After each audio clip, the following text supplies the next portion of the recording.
네, 안녕하세요. 저는 글램 성형외과의 대표 원장 성형외과 전문의 이태성입니다. 오늘은 광대 수술, 광대 축소술에 대해서 간단히 알아보고 어떤 분들이 광대 수술하면 좋은지 또 어떻게 해야 수술이 효과적인지 알려드리도록 하겠습니다. 당연히 광대가 컸을 때 이제 하게 되는데, 보통 광대는 저희가 임의로 이제 앞광대, 45도 광대, 옆광대 이렇게 대강 나눕니다. 뭐 딱히 정해져 있는 건 아닌데, 근데 보통 이 앞광대는 어느 정도 볼륨이 있어야 돼요. 근데 이 눈 옆에 45도 광대 그리고 구렛나루 쪽 이쪽에 옆광대는 사실은 좀 작은 게 얼굴이 조금 더 사진에도 이쁘게 나오고 실제로 봤을 때도 인상도 좀 더 부드럽고 이런 효과가 있기 때문에 이 45도 옆광대가 큰 분들이 이제 광대 수술하게 되고요. 이게 큰 분들은 사실 공통적인 특징이 있어요. 특히 여자분들은 캡모자 쓰고 싶은데 못 쓴다 이런 분들도 많고요. 머리를 이렇게 질끈 동여맬 수가 없다, 항상 가려야 된다 이렇게 얘기들을 많이 하세요. 내가 약간 그렇네 이런 분들은 본인의 광대가 좀 크다고 생각하시면 될 것 같고요. 사진 찍을 때 어플로 항상 여기를 다듬는 분들 있죠. 그분들은 광대 수술하면 효과가 좋은 분들이다 생각하시면 좋을 것 같아요. 그리고 또 하나가, 광대가 발달해 있으면 아무래도 인상이 조금 더 세 보이는 경우도 있고요. 본인의 나이보다 조금 더 늙어 보인다는 얘기도 듣는 경우가 있어요. 그렇기 때문에 부드러운 인상을 원한다거나 동안의 얼굴을 원하는 분들은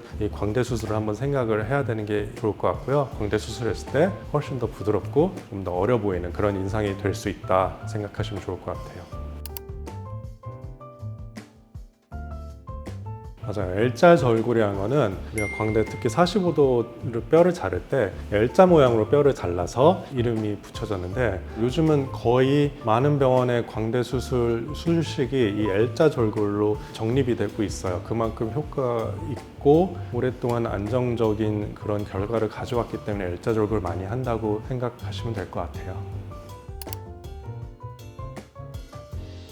많은 병원들이 이제 실제로 L자 절골을 하고 환자분들한테도 뭐 최신의 L자 절골법이다 이런 얘기들 하는데, 모든 병원들이 효과가 좋으면 얼마나 좋을까요? 근데 사실은 그렇지가 않죠. 실제로 저한테 이제 광대 재수술 상담 받으러 온 많은 분들의 시트를 제가 보면 분명 L자 절골인데 환자는 광대가 계속 커요. 그런 분들은 L자 절골이라고 효과가 있는 게 아니라 수술이 잘못됐고 조금 더 다른 L자 절골을 해야 된다고 생각하시면 될 것 같아요. 그래서 제가 하는 이제 L자 절골은 다른 병원의 L자 절골보다는 조금 더 이 L의 각도를 세우고 더 안쪽에서 한다고 생각하시면 될 것 같아요. 그걸 했을 때 이점이 뭐냐면, 다른 병원들이 하는 L자 절골은 이제 이 부분을 절골하기 때문에 절골이 약간 바깥쪽에 있다고 보시면 될 것 같고, 제가 하는 L자 절골은 세워서 안쪽에서 하기 때문에 눈 옆 광대를 포함해서 이 45도 광대가 훨씬 더 많이 포함된다고 생각하시면 될 것 같아요. 그래서 그 차이는 이 45도에서 사진 찍었을 때, 본인 사진 찍었을 때 여기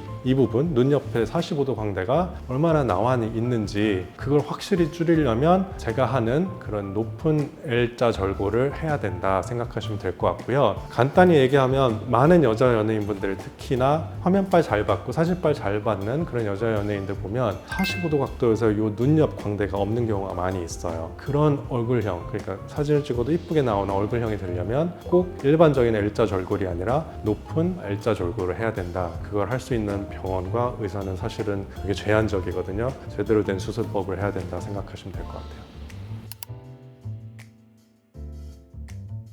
광대 수술은 불행하게도 재수술 비율이 상당히 높습니다. 제 경험상 광대 수술하는 진짜 90% 이상의 이유가 이전 수술이 효과가 없어서입니다. 효과가 없는 이유는 아까 제가 L자 절골 설명드릴 때 말씀드렸던 그대로입니다. L자 절골은 맞는데 절골 위치가 너무 바깥에 있다거나 절골 양이 좀 부족했거나 뒤로 넣는 양이 좀 부족했거나, 어쨌든 같은 L자 절골도 똑같은 L자 절골이 아니다. 이 부분은 꼭 명심하시고, L자 절골을 하더라도 좀 높이 안쪽에서 해야 눈 옆 광대, 45도 광대가 충분히 효과적으로 줄어들 수 있다. 그렇기 때문에 재수술을 생각하는 많은 분들이 광대 했는데 아무도 못 알아봐요, 사진 찍어도 똑같아요, 똑같이 어플 써요, 막 이렇게 얘기를 하거든요. 그분들은 꼭 저한테 한번 와주세요. 효과를 분명히 보실 수 있고요. 물론 효과 볼 수 없는 경우에 제가 말씀드리긴 하는데, 대부분의 경우 효과를 많이 볼 수 있기 때문에 꼭 제 상담을 오시기 바라겠습니다.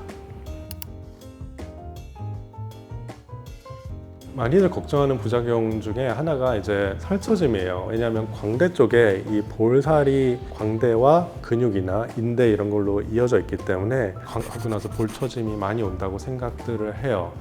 사실은 100% 안 온다 말씀드리는 거는 잘못된 얘기고요. 당연히 조금 올 수밖에 없는데 그걸 얼마나 최소화로 하느냐, 얼마나 눈에 안 띄게 하느냐, 얼마나 내가 매일 거울 보면서 불편하지 않게 느끼게 하느냐, 그거의 차이일 것 같아요. 그래서 저는 광대 수술할 때 그런 살처짐을 좀 최소화하기 위해서 필요하면 여기 심부볼 지방이라는 지방 주머니도 빼고, 그리고 여기 근막을 최대한 당겨서 꼬매서 나중에 봉합을 합니다. 그렇기 때문에 약간 좀 당겨지는 게 있고, 그럼에도 걱정하시는 분들이 있어요. 저 같은 경우 그래서 고주파 리프팅을 보통 경과 때 해드립니다. 그래서 최대한 그런 피부 처짐에 걱정이 없도록 하고 있고요. 좀 비율이 적은 부작용들은 뼈가 잘못 붙는 불료합이라든가 고정핀이 부러진다거나 혹은 여기 감각이 좀 무뎌진다거나 이런 부분들이 있는데, 감각 저하만 해도 신경 손상이 없이 제대로만 수술했다면 시간 지나면서 다 회복된다, 그렇게 보시면 될 것 같고요. 불료합이나 뭐 핀이 부러졌거나 이런 부분도 어느 정도는 해결할 수 있기 때문에, 그리고 그 비율 자체가 아주 낮기 때문에 너무 걱정하실 필요는 없을 것 같아요.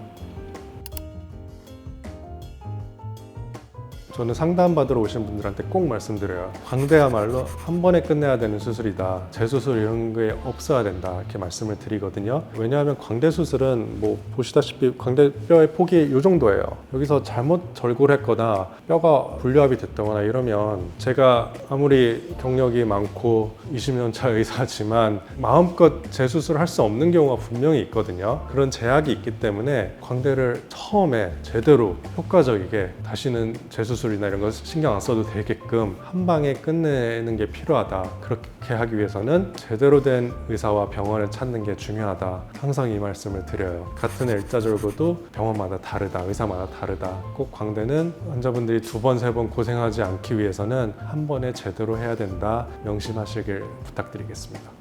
네, 오늘은 안면윤곽 수술 중에서 특별히 광대 수술에 대해서 설명을 드리는 시간을 가졌어요. 제가 눈이 강조하지만 광대 수술은 꼭 한 번에 효과적으로 줄일 수 있는 그런 제대로 된 수술을 하는 병원을 찾아가 보시길 바라겠습니다. 그런 의미에서 광대 상담 받으러 오시면 좋을 것 같고요. 지금까지 글램 성형외과의 대표 원장 이태성이었습니다. 감사합니다.